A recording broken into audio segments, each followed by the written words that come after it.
നമസ്കാരം. ഇന്ന് ബിസിനസ്സിലേക്ക് പലരും പാഷനോട് കൂടിയിട്ടാണ് ഇറങ്ങുന്നത്. പലരുടെയും പാഷൻ എന്ന് പറയുന്നത് തന്നെ ബിസിനസ് ആരംഭിക്കുക എന്നുള്ളതാണ്. പക്ഷെ പണ്ട് അങ്ങനെ ആയിരുന്നില്ല. ഒരു 5-6 വർഷങ്ങൾക്ക് മുമ്പാണെന്നുണ്ടെങ്കിൽ ഒരു ഗതിയും പരഗതിയും ഇല്ലാത്തവനാണ് പലപ്പോഴും ബിസിനസ്സിലേക്ക് ഇറങ്ങുന്നത് എന്നുള്ളൊരു ധാരണ പലർക്കും ഉണ്ടായിരുന്നു. കാരണം ഒരു പണിയും കിട്ടുന്നില്ല, ഒരു ജോലിയും അറിയത്തില്ല, അപ്പോൾ പിന്നെ ഒരു ബിസിനസ് ആരംഭിക്കാം എന്ന് പറഞ്ഞിട്ട് ബിസിനസ്സിലേക്ക് എൻ്റർ ചെയ്യുന്ന ഒരു വിഭാഗം ആൾക്കാർ നമ്മുടെ നാട്ടിലുണ്ടായിരുന്നു. അത്തരത്തിൽ ചെയ്യുന്ന ബിസിനസ്സുകാരാണ് ഒട്ടുമിക്ക ആൾക്കാരും എന്നുള്ള ധാരണ പൊതുസമൂഹത്തിലുണ്ടായിരുന്നു. പക്ഷേ ഇന്ന് വലിയ രീതിയിലുള്ളൊരു മാറ്റം സംഭവിച്ചിട്ടുണ്ട്.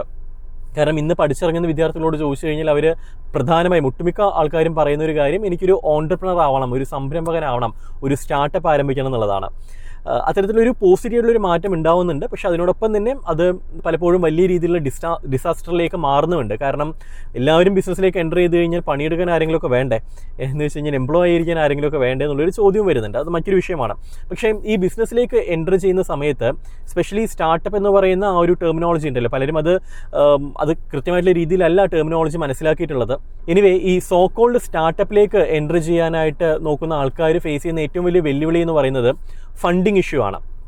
പലരും ചെയ്യുന്നൊരു കാര്യം ഇതാണ്, അവർക്കൊരു ബിസിനസ് ആശയം ഉണ്ടാവുന്നു, ആ ബിസിനസ് ആശയം അടുത്തത് ഇംപ്ലിമെൻറ്റ് ചെയ്യണമെന്നുണ്ടെങ്കിൽ ഫണ്ട് വേണം. പലരുടെയും ചോദിക്കുന്ന സമയത്ത് എത്ര രൂപയാണ് ഫണ്ടിങ് ആയിട്ട് ഉദ്ദേശിക്കുന്നത് എന്ന് ചോദിക്കുമ്പോൾ പലരും പറയുന്ന തുക കോടികളാണ്. എനിക്ക് 5 കോടി രൂപ ഉണ്ടെങ്കിൽ ഈ ബിസിനസ് ആരംഭിക്കാൻ കഴിയും. അല്ലെങ്കിൽ ചിലർ എന്നോട് പറഞ്ഞത് 300 കോടി രൂപയാണ്. We need 3,300 crore rupees to start this business. ഒന്ന് ആലോചിച്ച് നോക്കിയേ, പഠിച്ചിറങ്ങിയിട്ടുള്ള ഒരു 22 വയസ്സുകാരൻ അവൻ ആഗ്രഹിക്കുന്നത് ഈ ബിസിനസ് ആരംഭിക്കാനായിട്ട് 300 കോടി രൂപ ആവശ്യമാണെന്നുള്ളത്. വലിയൊരു തെറ്റിദ്ധാരണയാണത്.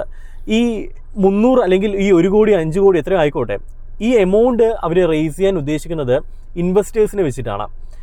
നോക്കൂ, എപ്പോഴും ഈ ഇൻവെസ്റ്റ്മെൻ്റ് എന്ന് പറയുന്നത് ഒരു ലയബിലിറ്റിയാണ്, ബാധ്യതയാണ് ബിസിനസ്സിനെ സംബന്ധിച്ചിടത്തോളം. അതിൻ്റെ ഒരു ലീഗാലിറ്റി നോക്കുന്ന സമയത്ത് നമ്മൾ ഒരാളുടെ കയ്യിൽ നിന്നും പണം വാങ്ങിക്കഴിഞ്ഞാൽ, ഇൻവെസ്റ്റ്മെൻ്റ് ആയിട്ട് സ്വീകരിച്ചു കഴിഞ്ഞാൽ, that is our responsibility, that is our business responsibility to pay back. അത് ഈ പല രീതിയിലുള്ള ഇൻവെസ്റ്റ്മെൻറ്റ് പലരും വാങ്ങുന്നുണ്ട്. ഇക്വിറ്റി ആയിട്ട് വാങ്ങുകയാണെന്നുണ്ടെങ്കിൽ ബിസിനസ് വളർന്നെങ്കിൽ മാത്രം അത് തിരിച്ചു കൊടുത്താൽ മതി. പക്ഷേ അതിനപ്പുറത്ത് എത്തിക്സ് എന്നൊരു കാര്യമുണ്ടല്ലോ. ബിസിനസ് പരാജയപ്പെടാൻ പോകുന്നൊരു ബിസിനസ്സിൽ ഒരാളെ നമ്മൾ ഇൻവൈറ്റ് ചെയ്ത് അയാളുടെ നിന്ന് പണം വാങ്ങി അവസാനം ഈ ബിസിനസ് പരാജയപ്പെട്ട് കഴിഞ്ഞാൽ അയാളുടെ അവസ്ഥയൊന്ന് ആലോചിച്ച് നോക്കിയേ. ഒരു സിനിമയിലേക്ക് ഒരു പ്രൊഡ്യൂസർ പണം ഇറക്കുന്ന പോലെയാണ്. സിനിമ വിജയിച്ചെങ്കിൽ മാത്രം അയാൾക്ക് റിട്ടേൺ കിട്ടുന്നില്ല എന്നുണ്ടെങ്കിൽ എല്ലാം പോയി എന്നുള്ളൊരു അവസ്ഥ. അപ്പം എപ്പോഴും ഒരു ബിസിനസ്സിലേക്ക് നിങ്ങൾ ഇൻവെസ്റ്റ്മെൻറ്റ് സ്വീകരിക്കുന്ന സമയത്ത് ഒരു കാര്യം പ്രത്യേകം മനസ്സിലാക്കുക, that is companies liability to pay back. ഇനി നമ്മൾ സക്സസ്ഫുൾ ആയിട്ടുള്ള ഏതൊരു ബിസിനസ് എടുത്ത് നോക്കിക്കഴിഞ്ഞാലും, ഏതൊരു സ്റ്റാർട്ടപ്പ് എടുത്ത് നോക്കിക്കഴിഞ്ഞാലും നമുക്ക് കാണാൻ കഴിയുന്നത് ഒരിക്കലും തുടക്കത്തിൽ അവർ പുറമേ നിന്നും നിക്ഷേപം സ്വീകരിച്ചിട്ടല്ല ആ ബിസിനസ് ആരംഭിക്കുന്നത്.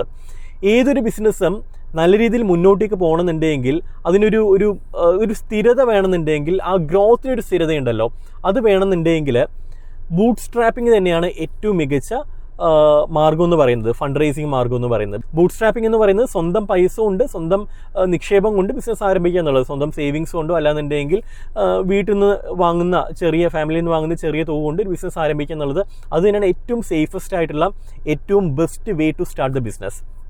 കാരണം അല്ലാത്ത പക്ഷം ഇനീഷ്യലി തന്നെ നിങ്ങൾ വലിയൊരു കടക്കാരനായിട്ട് മാറുകയാണ്.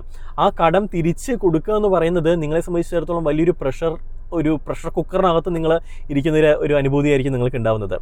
മാത്രമല്ല അതൊരു മികച്ച മാർഗം കൂടി അല്ല. കാരണം ഇനിയുള്ള കാലത്ത് ആളുകൾ അല്ലെങ്കിൽ ഈ ഇൻവെസ്റ്റേഴ്സ് ഇൻവെസ്റ്റ് ചെയ്യുന്നത് ഒരു പ്രധാനപ്പെട്ട കാര്യം നോക്കിയിട്ടാണ്. കാരണം ഇന്ന് പല ഇൻവെസ്റ്റേഴ്സും പെട്ടുകിടക്കുന്നത്, എനിക്ക് പേഴ്സണലി അറിയാം, ഇന്ന് പല ഇൻവെസ്റ്റേഴ്സും പെട്ടുകിടക്കുകയാണ്. കാരണം അവർ ഈ പറയുന്ന സ്റ്റാർട്ടപ്പിലേക്ക് ഇൻവെസ്റ്റ് ചെയ്യുന്നു, ഈ ബിസിനസ് ആണെങ്കിൽ പൊളിഞ്ഞു പോകുന്നു, പൈസ തിരിച്ച് കിട്ടുന്നില്ല. ഇത്തരത്തിൽ പെട്ടിട്ടുള്ള ധാരാളം ഇൻവെസ്റ്റേഴ്സ് ഉണ്ട്. അതുകൊണ്ട് തന്നെ ഇൻവെസ്റ്റേഴ്സ് വളരെ കെയർഫുൾ ആയിട്ടാണ് ഇന്ന് ഇൻവെസ്റ്റ്മെൻറ്റ് ഡിസിഷൻസ് എടുക്കുന്നത്. ഏർലി ട്രാക്ഷൻ ഉള്ള ബിസിനസ്സുകളിലേക്കാണ് ആൾക്കാർ ഇന്ന് ഇൻവെസ്റ്റ് ചെയ്യുന്നത്. എന്താണ് ഏർലി ട്രാക്ഷൻ എന്ന് പറയുന്നത്? നിങ്ങൾ ഒരു ബിസിനസ് ആരംഭിച്ച് അത് സക്സസ്ഫുൾ ആണെന്നുള്ള ആ ഒരു ഇനീഷ്യൽ ഫീൽ ഉണ്ടല്ലോ, അതൊരു പക്ഷേ നമ്പർ ഓഫ് ഡൗൺലോഡ്സ് ആവാം, അല്ലാന്നുണ്ടെങ്കിൽ നമ്പർ ഓഫ് സെയിൽസ് ആവാം, അല്ലെങ്കിൽ ആൾക്കാരുടെ നല്ല പോസിറ്റീവ് റിവ്യൂസ് ആവാം. ഇത് മാർക്കറ്റിൽ നല്ല രീതിയിൽ എക്സ്പാൻഡ് ചെയ്ത് കഴിഞ്ഞാലും ആൾക്കാർ അക്സെപ്റ്റ് ചെയ്യുന്ന ഒരു പ്രോഡക്റ്റാണ്, സർവീസ് ആണെന്നുള്ള ഒരു ചിന്ത ഉണ്ടാക്കിയെടുക്കുക, അല്ലെങ്കിൽ അതിനുള്ളൊരു പ്രൂഫ് ഉണ്ടാക്കിയെടുക്കുക, റിയൽ ആയിട്ടുള്ള പ്രൂഫ് ഉണ്ടാക്കിയെടുക്കുക. ഇതാണ് ഏർലി ട്രാക്ഷൻ എന്ന് പറയുന്നത്. ഇത്തരത്തിൽ ഏർലി ട്രാക്ഷൻ കിട്ടിയിട്ടുള്ള ബിസിനസ്സുകളിലേക്കാണ് കൂടുതലും ഇന്ന് ഇൻവെസ്റ്റേഴ്സ്, അല്ലെങ്കിൽ നാളെയാണെന്നുണ്ടെങ്കിലും ഇൻവെസ്റ്റേഴ്സ് ഇൻവെസ്റ്റ് ചെയ്യാനായിട്ട് വില്ലിങ് ആവുന്നത്. സോ നിങ്ങൾക്കൊരു ബിസിനസ് ആശയം ഉണ്ടെങ്കിൽ ഒന്നില്ലെങ്കിൽ അത് സ്വന്തം പൈസ വെച്ചുകൊണ്ട്, അല്ലാന്നുണ്ടെങ്കിൽ നിങ്ങൾ ചെറിയ എമൗണ്ട് ലോണായിട്ടോ മറ്റോ എടുത്തുകൊണ്ട് ഒന്ന് ബിസിനസ് ചെറിയ രീതിയിലൊന്ന് സ്റ്റാർട്ട് ചെയ്യാനായിട്ട് നോക്കുക. അത് അത്യാവശ്യം വളരുന്നുണ്ട് എന്നുള്ളൊരു ട്രെൻഡ് കാണുന്ന സമയത്ത് മാത്രം നിങ്ങൾ പിച്ച് ഡെക്ക് ഉണ്ടാക്കിയിട്ട് നിങ്ങൾ എന്ത് ചെയ്യുക, ഇൻവെസ്റ്റേഴ്സിനെ മീറ്റ് ചെയ്തിട്ട് വലിയ എമൗണ്ട് നിങ്ങൾ റേസ് ചെയ്യാനായിട്ട് നോക്കുക. അത് വളരെ കെയർഫുൾ ആയിട്ട് നിങ്ങൾക്ക് ആവശ്യമുള്ള എമൗണ്ട് മാത്രം. പലപ്പോഴും ഈ പറയുന്ന ഫണ്ട് റേസ് ചെയ്തുകൊണ്ട് അത് വെച്ച് മാത്രം ജീവിതം മുന്നോട്ടേക്ക് കൊണ്ടുപോകുന്ന ഒരുപാട് സംരംഭകരുണ്ട് നമ്മുടെ നാട്ടിൽ. ഫണ്ട് റേസിംഗ് ആണ് അവരെ പ്രധാനപ്പെട്ട വരുമാനം എന്ന് പറയുന്നത്. അത്തരത്തിൽ ഫണ്ട് റേസ് ചെയ്ത് അതിൽ നിന്നും കിട്ടുന്ന ആ ഒരു എമൗണ്ട് വെച്ചുകൊണ്ട് ജീവിതം മുന്നോട്ടേക്ക് കൊണ്ടുപോകുന്നു, ബിസിനസ്സിന് അധികം ഇമ്പോർട്ടൻസ് കൊടുക്കുന്നില്ല. അത്തരത്തിലൊക്കെ ഒരുപാട് അൺഎത്തിക്കലായിട്ടുള്ള കാര്യങ്ങൾ ഈ ഒരു മേഖലയിൽ നടക്കുന്നുണ്ട്. കാരണം ഒരു കാര്യം ട്രെൻഡായിട്ട് മാറിക്കഴിഞ്ഞാൽ അത് ഫോളോ ചെയ്യാൻ ഒരുപാട് ആൾക്കാരുണ്ടാവും.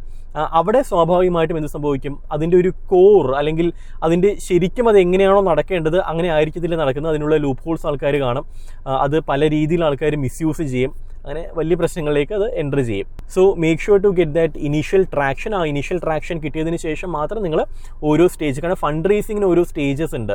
ആ സീഡ് ഫണ്ടിങ് ഉണ്ട്, അത് കഴിഞ്ഞാൽ അടുത്ത ലെവലുണ്ട്, അടുത്ത ലെവൽ. സോ ഇത്തരത്തിൽ ഓരോ സ്റ്റേജസ് ഉണ്ട്. ഒറ്റയടിക്ക് നിങ്ങൾക്ക് 5 കോടിയോ 10 കോടി രൂപ ഫണ്ട് ആരും തരാൻ വില്ലിംഗ് ആയെന്ന് വരത്തില്ല. So make sure that initial traction നിങ്ങൾ ഉണ്ടാക്കിയെടുക്കുക. അതിനുശേഷം മാത്രം ഫണ്ടിങ് എന്ന് പറയുന്ന എക്സ്റ്റേണൽ ഫണ്ടിങ് എന്ന് പറയുന്ന കാര്യത്തിലേക്ക് കടക്കാനായിട്ട് നോക്കുക. It's A very short topic. എനിക്കത് പെട്ടെന്ന് പറയണം തോന്നി, കാരണം 1-2 കൺസൾട്ടേഷൻ കഴിഞ്ഞപ്പം പലരും ചെയ്തിട്ടുള്ള മിസ്റ്റേക്സ് അതൊന്ന് നിങ്ങളോടൊന്ന് ഷെയർ ചെയ്യണം തോന്നി. അതുകൊണ്ട് മാത്രമാണ് ഈ ഒരു വീഡിയോ ചെയ്തത്. It's very short topic. ഇത് വലിയ കാര്യമായിട്ട് നിങ്ങൾക്ക് ഇതൊന്ന് എടുക്കാനുണ്ടാവില്ല, പക്ഷേ എഗെയിൻ ഇറ്റ്സ് വെരി ഇമ്പോർട്ടൻറ്റ് വിഷയം.